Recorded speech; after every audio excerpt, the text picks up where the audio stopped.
Garcietti. I'm here at the Port Huron Museum, and I'm with Kayla Wentz. Hi, Kayla. Hi, thanks so much for being here.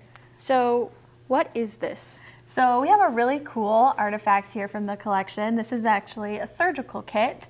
It dates to 1851. One of the really cool things about this item is we have a lot of specific provenance or history tied to it. It belonged to Dr. Cyrus Stockwell. He settled in Port Huron in 1850, and then he served in the 27th Michigan Infantry as a surgeon during the Civil War, the outbreak of the Civil War. He then went on to be a surgeon at Fort Gratiot, which is right here, or was right here, in our local area. So that's one of the really cool specific ties to this item. He was really passionate about research in medicine and particularly hygiene. He did a lot of research into cholera, things like that of the time. He also was very famously against amputation.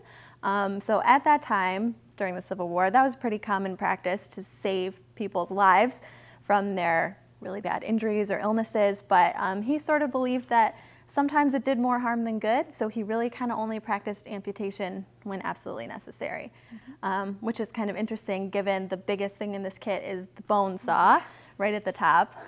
So this is kind of one of his like traveling surgeon's kits. He would travel to people's homes, he would treat people at the fort, things like that. So this is kind of like just the basics for when he's treating patients. So we have some scalpels, we have the bone saw, we have a lot of different things that he would have used. So is this surgical kit common for doctors to have at the time?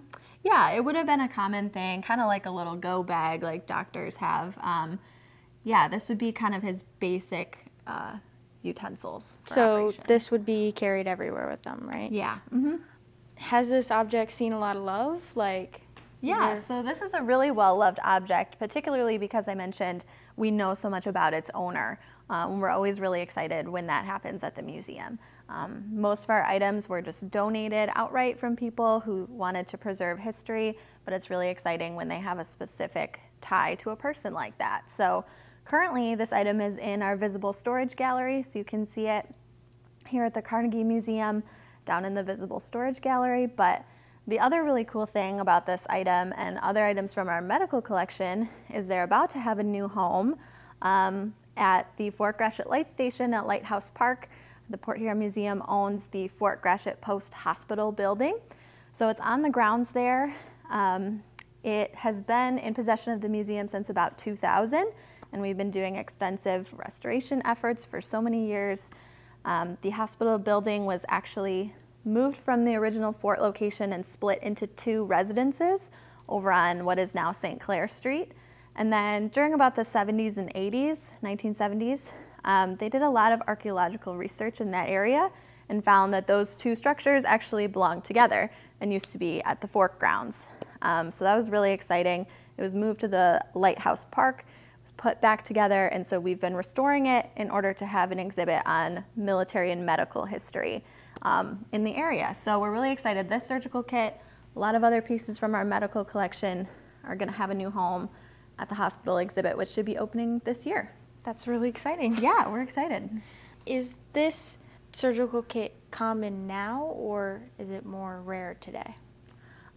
So there are quite a handful of surgical kits like this from that era that still exist.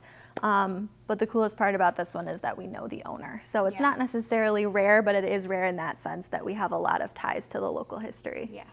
Thank you, Kayla. This is a really unique and cool piece. And thank you so much for watching.